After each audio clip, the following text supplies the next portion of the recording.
As somebody has mentioned yesterday, the heroes are made by circumstances and by challenges.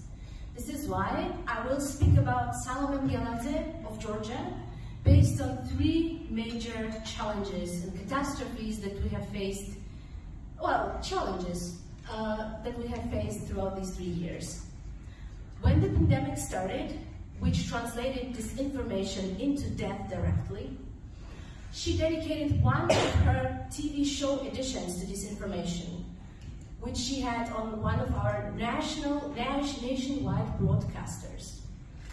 She also prepared an education module about fighting disinformation and on media literacy. Salome reached out to thousands of single mothers and gender-based violence. As you know, the gender-based violence has increased during the pandemic and lockdown in many countries, according to different research, and Georgia was no exception. And they connected to different businesses, which also is not so easy, and managed to raise funds to help out these women. During this same period, she also had another TV show edition with an Amazon worker, senior manager, about innovations in programming, as a result of which over 1,500 people that very evening registered for programming lessons. And this whole TV show was followed by this person leaving his job, a very comfortable one at Amazon, and coming to Georgia and starting multi-million investment project, Reinvent, where they teach now people programming, game design, coding. They teach children, young people, women who are underrepresented in tech.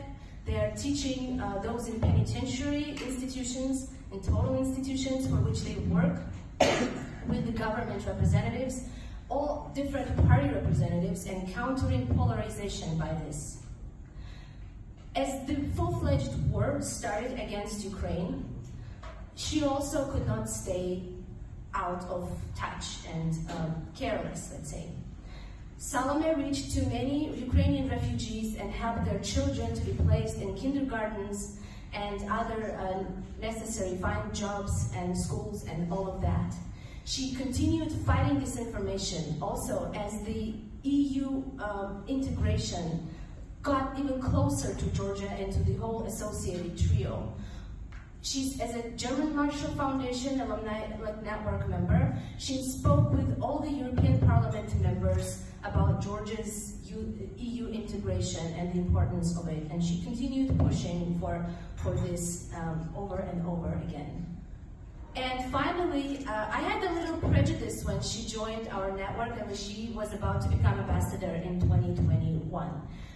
Because of her age, people at that age usually, in my experience, get a little bit more disillusioned and not so active. But she joined in with such enthusiasm and took so much proactive involvement that I really, really admired it and was very, very taken by surprise.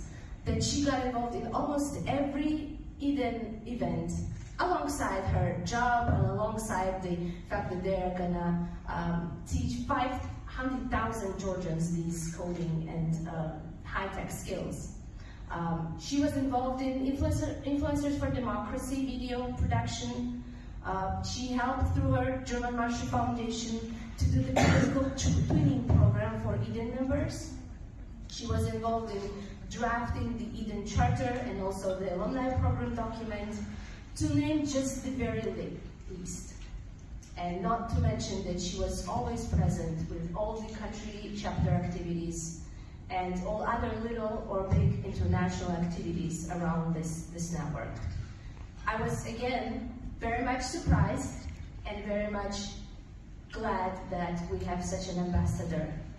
Actually, I have to say now that it made me a bit grow older to be presenting somebody else. It's much easier to speak on your own behalf. It's much less responsibility, believe me. And now that I have finished the speech, I feel myself a bit older. And I really am hoping for your support for Salome, for our chapter, and for our Eden network. Thank you.